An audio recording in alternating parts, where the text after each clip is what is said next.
Hey Deniz,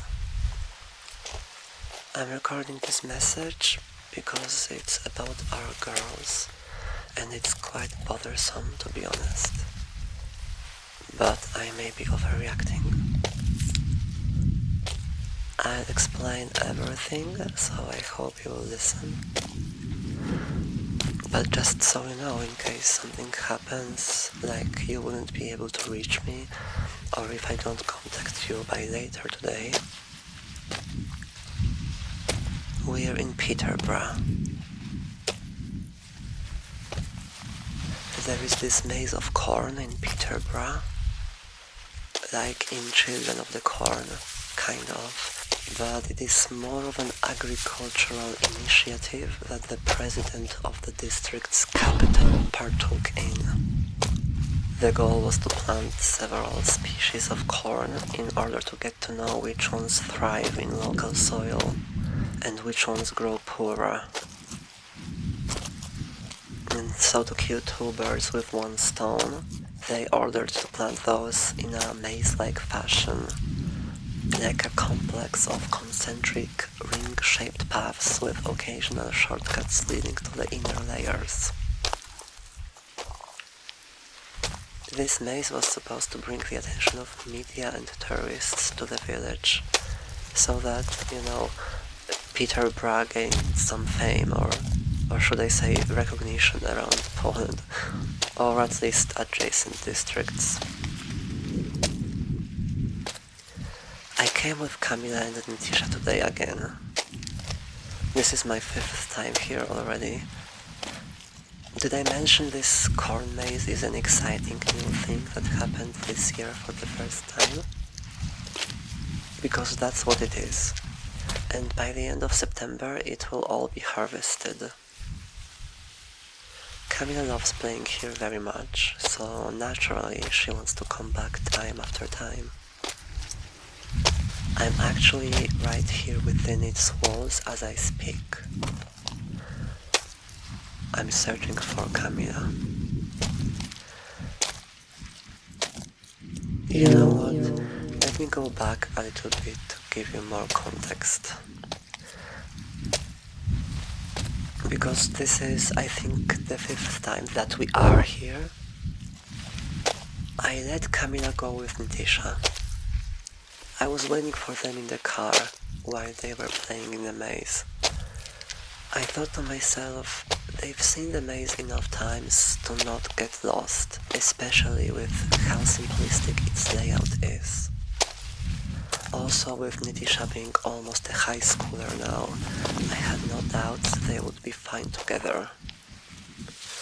But then the weirdest and most upsetting thing happened. I saw Nitisha come back through the entrance alone.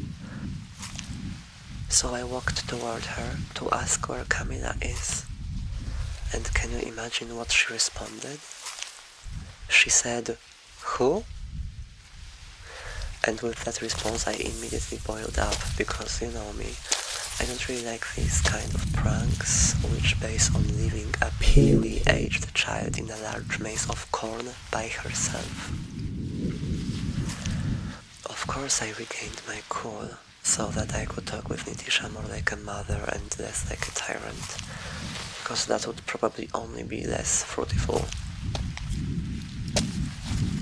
So I looked her in the eye and asked her questions like, "Nitisha, is this a prank? Did you leave Kamila in the maze? Why did the two of you separate?" And Nitisha seemed to become more and more agitated and angry the more I spoke, still claiming that she doesn't know anybody named Kamila and that she was there alone in the first place.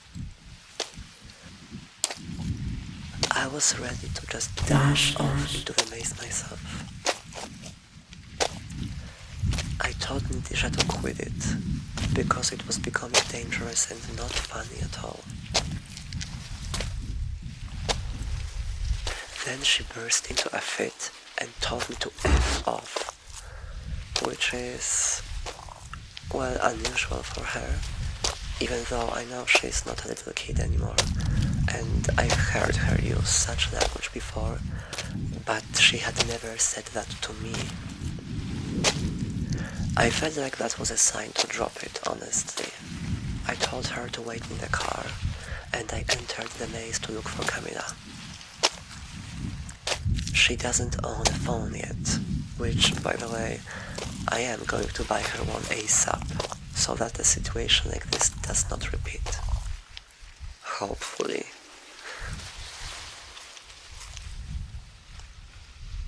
Also, I'm waiting for a response from Anne, my techie friend from work.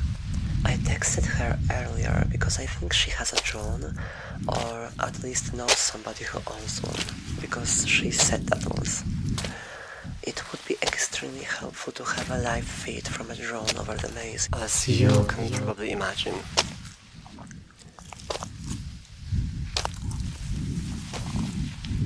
Before I started recording this, I walked around the maze searching and shouting for Camila for 15 minutes, more or less. There is no sign of her. I also asked Nitisha to call me immediately if anybody exits the maze while I'm here. I guess there is a non-zero possibility that we could pass each other and Camila found her way out herself. I just hope Nitisha won't F around, but pay attention and take this seriously.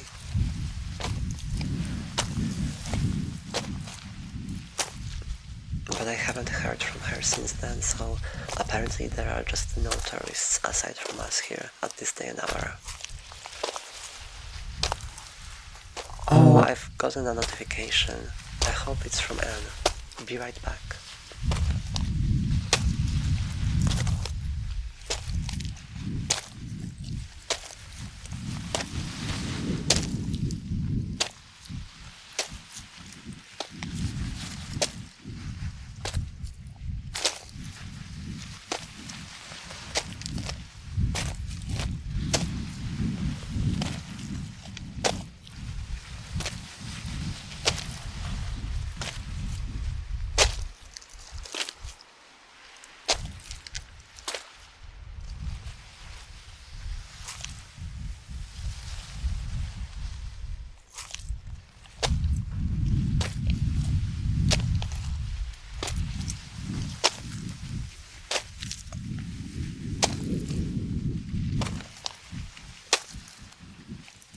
Okay, I've got quite good news, Deniz. Anne's son, Shala, is on his way with the drone right now. Apparently, he is also able to pilot it, and he will arrive in 20-ish minutes. Anne herself is occupied with work-related projects right now, so it's truly a blessing she was able to answer her phone and arrange this. This gave me a heckload of faith for a happy ending, like a vitamin shot. Okay, Deniz, I'm going to continue searching for Camila for a while before Shala arrives, and then I'll go wait for him at the entrance. So, goodbye for now.